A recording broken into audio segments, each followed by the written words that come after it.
This is Heavy Thrash, and that's my podcast channel at YouTube, and I am back. We left off talking about Fight for the Rock, which, kind of give some people indication that maybe Savatage was losing steam.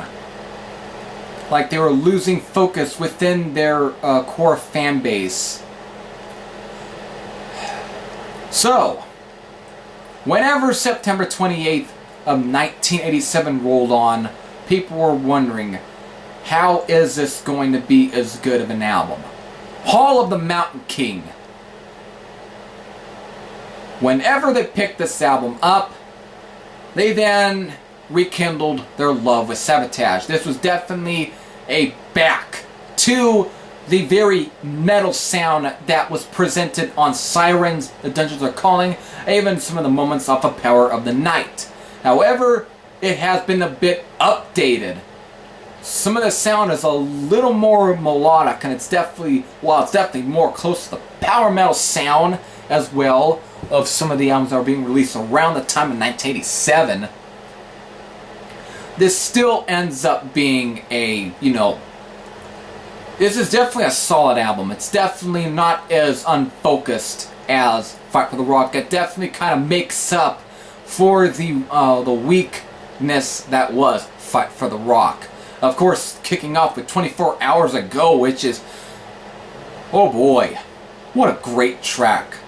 And of course, we do have to talk about the Mammoth song, the, Hall of the Mountain King. While Sirens was the first Savatage album I ever heard, whenever I got around to picking up the Brutal Legend game, yes, the one that had Jack Black. However, the Brutal Legend game was actually one of those other gateways for me finding out some new bands. If you haven't even looked at the soundtrack for that game, it has to be some of the best soundtracks for any metal game at all. The soundtrack definitely kind of mixes a lot with, some known bands and some very unknown, obscure bands as well. Shit, ranging from Ostrogoth, the fucking Omen, to, of course, Savatage, Clovenhoof, and of course the song by Clovenhoof was Nightstuck off the debut full-length. Yes, the very hard-to-obtain album, the one that always gets seen at like around $200. Yes, making that game probably some of the greatest. However, whenever I had that soundtrack going a bit, just on playlists, I was just, listening to the songs and such. Hall of the Mountain King plays, and it was Savatage. To me, this is definitely one of the main highlights for this, and of course this song plays quite a bit also on VH1 Classics Metal Mania. Probably the most Metal Manias will ever get. Yeah, I'm dragging on a bit, but this is definitely one of the best songs off of this album, and it might seem overrated, but goddamn, it has every right to be considered a great moment. It's one of the best Savatage songs ever. It definitely ranks up there with some of their best songs off of like Sirens, or even The Dungeons Are Calling, or even any of the good, really good moments off of Power of the Night. This is just a fucking solid one. It just definitely indicates that this is them making up for the very disaster that was Fight for the Rock. Definitely a great track, and there's other good ones as well, such as the last track, Devastation. Oh boy, White Witch. Man. This is definitely a fucking great, album at all. Just a fucking great one.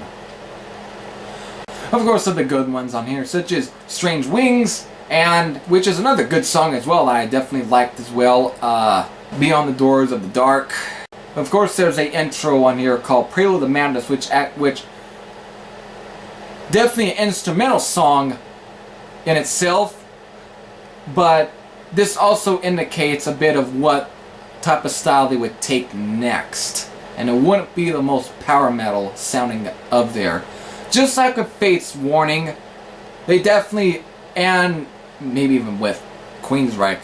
But the difference is, Savatage and Fate's Warning never got as cheesy as Queensryche did. But they did, however, go into some proggy moments. But this song is definitely a bit, but it's also a little more symphonic. Using kind of like some neoclassical riffs on here. Some known, some, very recognizable one on here.